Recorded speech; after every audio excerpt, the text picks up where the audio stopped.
All right, good morning, everybody. We finally figured this thing out. Happy Saturday to you. I'm here with my friend Bob Deming, and we're going to talk about why Bob's here in just a minute. But happy Saturday to you. Happy Saturday. Good morning, everybody. For those of you that are missing Eric, he is homesick. So if you can keep him in your thoughts and prayers, we'd appreciate that. Send him some good vibes. I know that he would appreciate it. So obviously we're doing something a little different this morning because Eric's not here, and it's taken me a long time to figure out how to do this live thing, but looks like we're up and running. So let me introduce Bob to you. Bob is from New York, and we've been friends very, very long time, over 30 years, and we used to run a Lincoln dealership together. He was on the service side, in the shop and dispatching and so on and so forth. I was doing other things. So he's not from the collision industry. He's from the service industry. And he has joined the team here to be our chief technology officer, because these cars are getting so advanced that we need somebody that really understands how they work inside to get the advanced things operating as designed. And we're going to talk about one of the things we uncovered together this week in just a minute. But we have a little bit of Lexus and Toyota news. I don't know if you can see that. Lexus and Toyota debuts mobile collision assist. So you can get their app if you're a Lexus or Toyota vehicle owner. And if you are in a collision, this app will help you through the process. It's pretty exciting stuff, and I would say that you should definitely look out for it. Let's see, Lexus debuts mobile collision assistance. So I'm sure if you just put Lexus mobile collision assistance into Google, it'll get you where you need to go. Or you can probably go on the Lexus site and look up announcements or something along that lines. It's pretty big stuff. It's very, very cool. It is incredibly helpful, and we hope that you're never in an accident. But if you are, this app will help you through the whole thing. And we'll probably talk more about that in other episodes. One of the other things I want to talk about is I've been doing a little research into a tool that you have at your disposal for your vehicle, which is your owner's manual. And inside the owner's manual, you will find several things that would be helpful navigating, claims and so on and so forth, and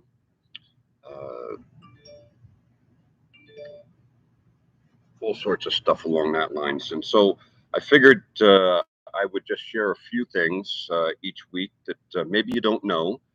And we find that many times insurance companies don't believe things need to get done, and they like to see them in writing. And actually, you have some of this stuff in writing in your owner's manual. So this is under the seatbelt pretensioners. And a pretensioner, Bob, tell everybody what a pretensioner is and does. It's part of the seatbelt system. Well, on your seatbelt, everyone's going to have a buckle no matter what make or model you have. The pretensioner is going to be on the lower section that you click into. And in the event of a collision, it's going to secure that belt, make it a little tighter. So when the impact happens, it tightens up that belt on you so you stay in your seat. And it's basically a one-time use part once that's activated. And as Rob's going to tell you, there's a lot of other information. It's not as simple as that. Great little device, but some other things need to happen. So here's something, and this is for your passenger seat, because your passenger seat has a weight sensor in it, so that the seat knows if it's a child, if it's an adult, or if there's nothing in it at all.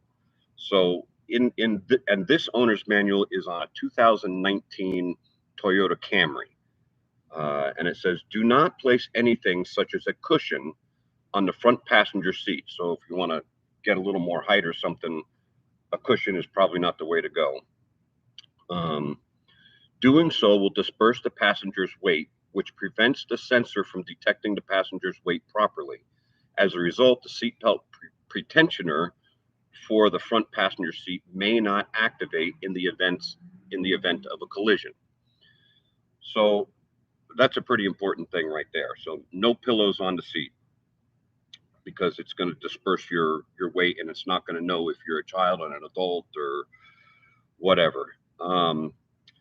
If the pretensioner has activated, the SRS warning light will come on. In that case, the seatbelt cannot be used again and must be replaced at a Toyota dealer, or we can replace it also. So that's kind of some important stuff right there. And then if you go down to the bottom of this page again, just get this up here. Sorry, I'm not prepared. Eric's not here to handle everything, so thank you for putting up with me. Photos. Here's another little tidbit in the seatbelt section.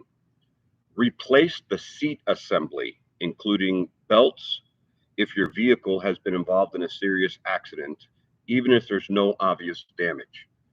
So let's just say you have significant damage. Your owner's manual is telling you the seat needs to be replaced and the seat belts, and that's in your hands in your owner's manual. Now, everybody's owner's manual is a little bit different. This is on a Camry, and it may say something different in yours, but for this particular car, they say the seat assembly needs to be replaced. How would an insurance company say no, it doesn't? It says it right there in print. And it's not going to be anything that maybe they might notice. Well, you're going to notice the light on the dash. You're going to notice maybe that pretensioner has shrunk that lower part of the buckle a little, but your seat's probably going to function normal still. It may. You have no idea if somebody didn't take the time to have all this information. So this is, we find this to be some important stuff. And as we do other episodes, I'm going to scour these and see what other little tidbits of information I can come up with. I'll tell you one that I thought was very interesting. Who would have thought?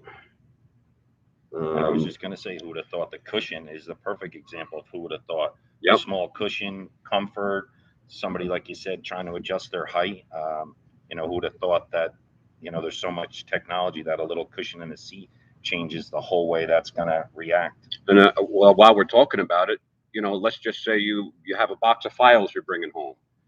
If you take and put that box of files on the front seat, the seat is going to think somebody is sitting in there, and should you have a collision, the passenger airbag is going to deploy. I don't think, if it didn't have anything in there and didn't feel any weight, it won't deploy. So you may want to take that into consideration. And it's a two-part. You put that on the seat, that's going to go forward, the airbag's going to come out. None of that needed to happen. Yep. And then I've seen pictures, and maybe even my kids from time to time, they sit in the front seat and they put their feet up on the dashboard. Don't do that, because if you were in a collision, you can only imagine if you were in a collision and somebody's feet are sitting up on the dashboard relaxing, and that airbag deploys, you're going to have broken bones and legs, and God only knows what kind of damage it would do. So make sure the kids aren't sitting there with their feet up on the dash either. That's a bad thing. But also in this owner's manual, when riding in an aircraft, the owner's manual of this Camry is talking about when you're riding in an aircraft, not in a Camry. Now I want to hear. When bringing a key for a wireless remote control function onto an aircraft, so if you have a key fob that communicates with the car, some of them make the windows go up and down, some will start the car, naturally they unlock the car. When bringing a key with wireless remote control function onto an aircraft, make sure you do not press any buttons on the key while inside the aircraft cabin. If you are carrying the key in your bag, etc., ensure the buttons are not likely to be pressed accidentally. Pressing a button may cause the key to emit radio waves that could interfere with the operation of the aircraft. How crazy is that? Yeah, it's right there in print, page 138 of the I mean, 19 Camry. Owner's manual's obviously been around forever, but Yep. the information that's in there now is just there's plentiful, and it's pretty interesting to read. I read this whole manual. It's over 600 pages. There was a lot to talk about there. But anyway, you know, one of the things Bob is helping with is diagnosing cars from the electronic side of things. And so he'll plug in the scanner and retrieve any codes, if there's any codes in the system. Many subsystems of your car do not produce codes, yet they may not be functioning properly. So in this particular example, we had a Lexus here, and he went and we're getting ready to deliver it, and you know, we're doing our final post-repair scan, and you know, there's no codes showing up. Sorry, getting distracted here. There's no code showing up. So what happened next? Well, we're checking some of the data to make sure things are where they need to be. And we find that the steering angle sensor is not within its normal range. So we have data going back to when the car first arrived. So we went back to that data and saw that that information was still the same. So nothing had changed. So the car wasn't able to be delivered until this was addressed. We went through and looked at a lot of other information to see if there was more to the story. Looked at all the different procedures that the factory had.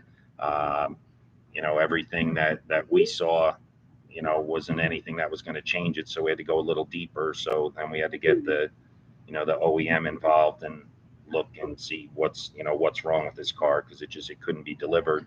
The same way the pillow on the seat's going to change the information and affect the way it operates. This steering angle sensor not being where the factory says it should be was going to send that car out with information that it's using to make decisions about safety that it would not make sense out of. No engine light ever. Yep. And no DTCs, right, trouble codes. And I've scanned countless cars over the last weeks, and rarely is there an engine light on, but usually there's a lot of data, you know, that the OEM puts up on the screen that we can see. Yeah. So that was a steering angle sensor, right? Correct. And it was 6 degrees of separation, or off by 6 degrees, and it should be 0. Right. And what systems would that affect? Even though the car is going down the road straight, what other systems might that affect being off 6 degrees? In the computer in the vehicle, it's going to take that information as being legit and then use that as a baseline when it's actually incorrect. It's like putting something together, building a house, and making things, you know, that should be square, you know, not square. So it's gonna, your cameras are gonna think that the car, everything is straight, and it's not. So your camera's probably gonna tell you that you're in one place. You may be off a foot, a couple of feet. So everyone's used to all these systems. We love them. I like it. Yep. And you trust it. You're trusting that information. And if we had put it on the road, you know, it could have been simple. Maybe you just, I scratch your fender because I'm accepting that information, but the car is really getting bad data. So it's, you know, the cameras, blind side, it's gonna, you know, all blind the spot features, monitoring, cross track. Yeah, all the features that we love now keep us safe. It doesn't know where the car is, yeah, really. And so here's anybody that's got a backup camera connected to the car, you know, there's those lines that guide you into the parking space.